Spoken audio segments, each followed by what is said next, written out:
धावत्या ट्रेनच्या दरवाजाला लटकून शूट करत होती रील, प्रवाशाने केला दरवाजा बंद आणि पहा धक्कादायक हा व्हिडिओ।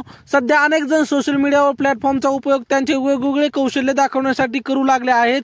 काही जण या रील फीचरचा उपयोग करून प्रसिद्धीसाठी करत शिखरावर पोहोचले, तर काही जण अगदीच याचा चुकीचा उपयोग करून ट्रोल सुद्धा झाले। कारण आपण कुठे रील शूट करत आहोत त्याचे त्यांना भान उरत नाही। तर आज सोशल मीडियावर असाच एक व्हिडिओ व्हायरल होत आहे।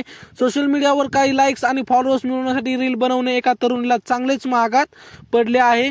व्हायरल व्हिडिओ श्रीलंकेचा आहे। वेगाने जाणाऱ्या ट्रेनचा दरवाजा बाहेर एक तरुणी लटकताना दिसते आहे। तर सुरुवातीला ट्रेनच्या दरवाजा खाली असणाऱ्या पायऱ्यावरून तरुणी उभी राहते। मागच्या डब्यातून एक अज्ञात व्यक्ती व्हिडिओ शूट करत आहे। या दरम्यान ट्रेनचा दरवाजा दांडा पकडून हवेत लटकताना ती रील बनवण्याचा आनंद लुटत असते। पण तितक्यात ट्रेनमधून प्रवास करणारा एक अज्ञात प्रवासी ट्रेनचा दरवाजा बंद करतं। मग नेमकं पुढे काय घडते व्हिडिओतून एकदा तुम्ही सुद्धा बघा।